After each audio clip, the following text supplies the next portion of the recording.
Gardez vos distances de sécurité. Les distances de sécurité, c'est 3 longueurs. 4 longueurs, c'est trop. 2 longueurs, c'est pas assez. Est-ce que vous m'avez tous compris?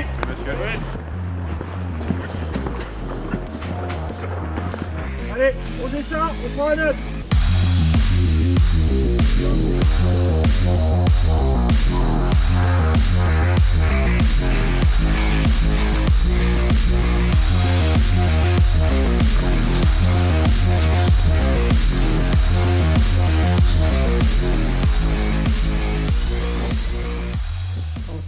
Ça va, Miguel?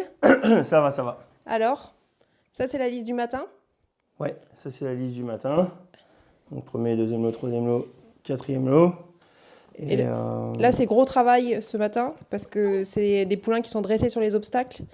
Comment vous avez construit votre liste?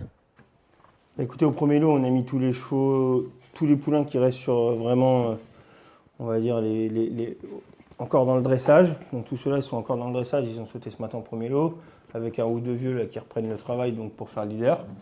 Et au deuxième lot, donc là, ça va être un poil plus sérieux. Il y a quelques poulains qui sont encore en dressage, mais il y a pas mal de 3 ans qui ont un peu d'expérience maintenant, qui ont déjà sauté pas mal de fois les grosses, qu'il faut préparer pour les premières courses de début de saison. Donc ceux-là, ils vont sauter là avec des leaders aussi pour faire un travail un peu sérieux. Exemple, les chevaux du premier lot ont commencé leur dressage quand? Chez vous? Est-ce que ça a commencé chez un pré-entraîneur? Alors certains sont passés par des pro-entraîneurs. Moi, je ne gère pas les chevaux de mes clients. La plupart, 95% de mes clients m'appellent, me disent est-ce que tu as une place la semaine prochaine? Les chevaux ils arrivent. Donc c'est difficile de s'organiser. Et quand les chevaux ils arrivent du pro-entraînement, bah, je demande toujours s'ils ont sauté, pas sauté, pour savoir ce qui s'est déjà passé avant. Mais voilà, donc il y a un peu de tout. Après moi, nous, les chevaux de chez ma belle-mère, les chevaux du seuil, quand ils arrivent, ils sont jamais sautés. Donc déjà, j'ai au moins ce panel-là de chevaux à dresser. Et parfois d'autres chevaux. Je sais que je reçois des chevaux de chez une pré-entraîneur qui s'appelle Diane, qui ne dresse pas les chevaux. Chez Philippe Prévost-Barat, les chevaux ne sont pas dressés non plus sur les obstacles. Donc après, voilà, il y a des pré-entraîneurs qui font vraiment beaucoup d'obstacles et d'autres qui n'en font pas du tout. Donc voilà, c'est à nous de nous adapter quand les chevaux ils arrivent et à bien faire le travail après. Charles, on va y aller, tu vas faire un tour. Garde là dans les jambes. Fais un tour doucement, galop de chasse. Tu peux raccourcir si tu veux, mais galop de chasse. Saute doucement, galop de chasse. Retaper, monter. Ok? On fait un tour des moyennes. Charles, il va devant. Kenegan, tu peux suivre. Sarah, vous pouvez suivre. Maëlie, on peut y aller. Les jeunes, attention avec les autres qui, je sais pas ce qu'ils font et comme personne se respecte, on fait gaffe. Hein.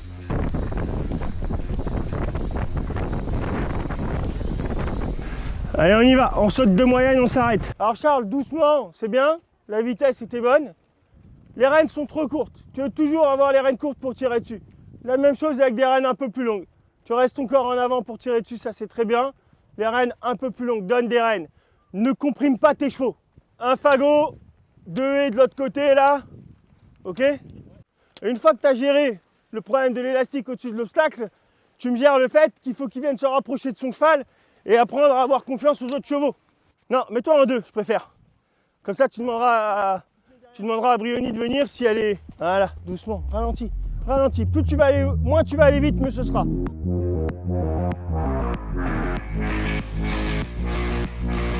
Sarah, là, tu veux partir.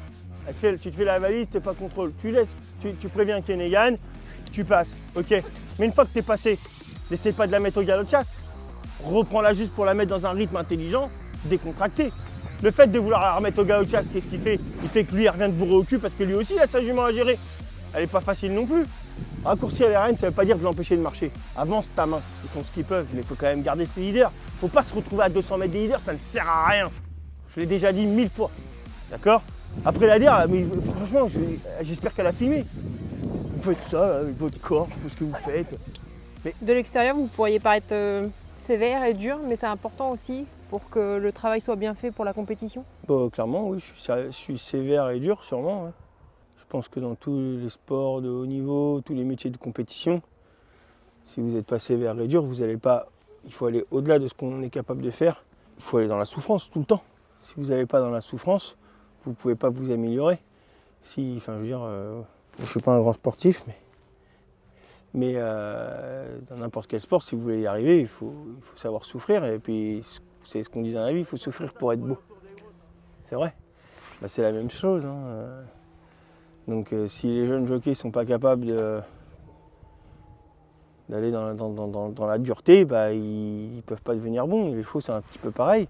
Et c'est pour ça que le comportement d'un cheval, si on lui apprend à aimer la dureté physique, eh ben, il va y aller, il va toujours nous le rendre. Si on lui apprend mal à aller dans l'effort, à aller au bout de son effort, si on lui apprend mal, le cheval, il ne le fera pas. C'est à elle qu'il faut se coller.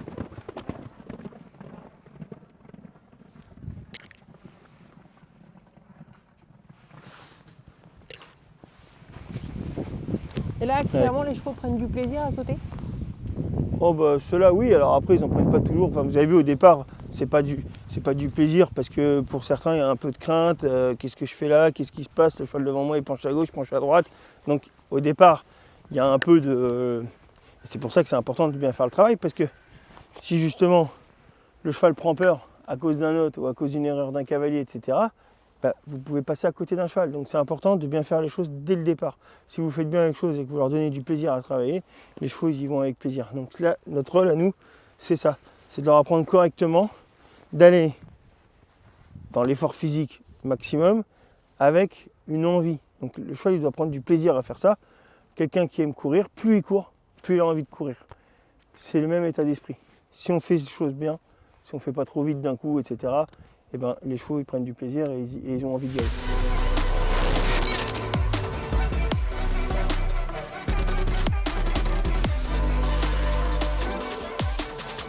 Alban, bonjour. J'arrive de chez Michael Serror qui m'expliquait que lui n'aimait pas que les pré-entraîneurs commencent le dressage à obstacle. Est-ce que vous, c'est pareil? Il y a plusieurs écoles. Moi, je suis de la même école. J'ai grandi à Chantilly, ça doit être le syndrome des entraîneurs cantiliens. Les Royanais aiment bien que les chevaux sautent au pré-entraînement, les cantiliens un peu moins, en règle générale. Vous, c'est votre façon de travailler, de faire à la carte par entraîneur? C'est ça, avec que ce soit les chevaux de plat, les pur sang arabes ou les chevaux d'obstacle. On essaye de s'adapter à la demande des clients et puis les clients viennent aussi parce qu'on a un travail qui leur correspond. Pourquoi être devenu pré-entraîneur, des bons pré-entraîneurs et de ne pas avoir choisi l'entraînement? Parce que j'aime les jeunes chevaux, j'aime le côté un peu background, un petit peu au fond de la cuisine, à travailler pour les autres. Après je m'étais dit aussi ça va être l'occasion de toucher des super chevaux, des super clients, enfin de toucher le haut niveau, ce qui est plus difficile en étant entraîneur. Ma mission, moi, c'est d'avoir des chevaux qui soient beaux physiquement, d'attaque pour attaquer l'entraînement intensif, et surtout bien dans leur tête. Donc il faut que les chevaux aient confiance en eux, qu'ils soient contents d'aller travailler. Notre mission, les pré-entraîneurs, elle s'arrête vraiment là. Et c'est ce que moi me demandent mes clients. Et elle n'est pas d'aller beaucoup plus loin. On n'est pas là pour préparer les chevaux pour le jour J. On est vraiment là pour les construire, pour travailler sur les fondations en tout cas. Quels sont les meilleurs conseils que vous ayez reçus pour votre activité de pré-entraînement? Ouais. Parce qu'au bout de à peine 20 ans... Ouais. Mon père, il m'a donné quand même beaucoup de clés dans la philosophie, l'état d'esprit en tout cas. Et du respect des chevaux? Voilà. Ouais. Le calme était vraiment... le calme et la sérénité étaient prioritaires. Mais un jour, André Fabre m'a dit il faut...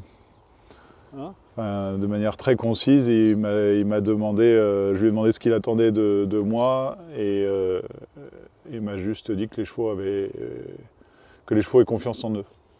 Et je pense que c'est un très bon résumé de ce qu'on doit produire. C'est le petit kiff du quotidien de voir les chevaux voilà. posés. Non mais là en fait, on est nombreux à faire ça, on est dans les disciples de Christophe Clément aux États-Unis. t'arrêtes les chevaux après le travail Ok. sur la piste. Ça leur permet de regarder, d'assimiler la séance de travail, gonfler les sangles et de rentrer calme. Et ça, c'est un truc que j'ai toujours fait et que je trouve très, très cohérent pour les chevaux. Et puis voilà, c'est vrai que de les voir, on leur donne un peu d'herbe, c'est pour qu'ils associent ça à quelque chose de positif. C'est aussi simple qu'ils associent le travail à quelque chose de positif. Oui, ça fait plaisir de les voir rentrer du boulot calme et récompensés. Et, voilà. Et comme ça, ils y retournent le lendemain. La fleur au fusil.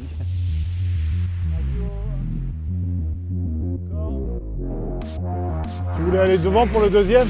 Un coup l'un, un coup l'autre. Allez, à tous.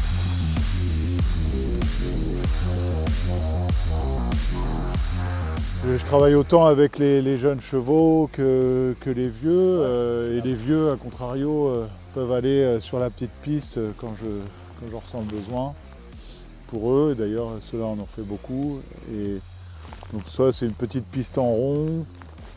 Ils travaillent très cadencé, toujours le même rythme, et ils font des tours. Et ça leur...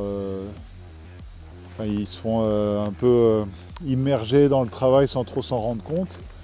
Et les grandes lignes avec comme cette piste-là, qui est une piste qui fait 1600 mètres, avec une grande ligne droite de 500 mètres qui monte un peu, et qui elle aussi a ses avantages. Donc vous mettez un au milieu, l'autre à l'extérieur. Ok? Vous mettez en deuxième derrière Marine à 10 longueurs de Marine. Vous ne laissez pas distancer. Là encore, on voit bien que les pré-entraîneurs se sont globalement vraiment inscrits dans l'organisation des entraîneurs et des managers, des propriétaires. De plus en plus, effectivement, on a des chevaux qui veulent revenir parce qu'ils sont tardifs, parce qu'ils ont un petit bobo, parce qu'ils ont besoin de se changer les idées. Ils vont revenir ici, à la maison, chez leur pré-entraîneur pour aller au paddock et pour être soignés et pour passer le temps autrement. On a un peu gagné la confiance des entraîneurs à ce niveau-là. Et donc de plus en plus, on voit bien que ce système est utilisé. Et puis il a fait ses preuves en obstacle, où c'est quand même très, très répandu de faire ça. En Australie, c'est vraiment dans la culture australienne de gérer les carrières en alternant ce qu'ils appellent les spells, les light training, tout ça, avec des bases arrière. Ça bien des sanglés. Aux États-Unis, c'est très pratiqué. Ça fait partie des petits bienfaits de la campagne, de pouvoir aller faire une promenade et rentrer hors des pistes. Ouais, c'est essentiel. Hein. Encore une fois, notre priorité, c'est que les chevaux aient confiance en eux, qu'ils soient sereins, qu'ils aient du plaisir à s'exercer et là de pouvoir marcher, soit à l'ombre l'été, marcher dans l'herbe. C'est des petites sensations et du temps qu'on donne aux chevaux pour aller dans ce sens-là, qu'ils se sentent bien et qu'ils soient relax. Est-ce que finalement un entraîneur ne choisit pas son cadre de vie en fonction de ses chevaux et du bien-être de ses chevaux? Là c'est amusant comme question parce que c'est les Anglais par exemple, il y a beaucoup de centres d'entraînement privés. Et il y a beaucoup d'entraîneurs qui choisissent leur centre d'entraînement justement par rapport à ce dont aspirent pour leurs chevaux. Et moi, en l'occurrence, ça a été vraiment le leitmotiv en m'installant ici, c'est que j'adorais cette propriété où il n'y avait pas de chevaux et je ne voyais pas autre chose que des chevaux ici. Ça me semblait totalement absurde qu'il n'y ait pas de chevaux sur cette propriété. Et donc j'y ai développé mon activité parce que je pense qu'elle coïncide vraiment parfaitement avec mon style de vie et puis celui de tel que je le vois pour mes chevaux.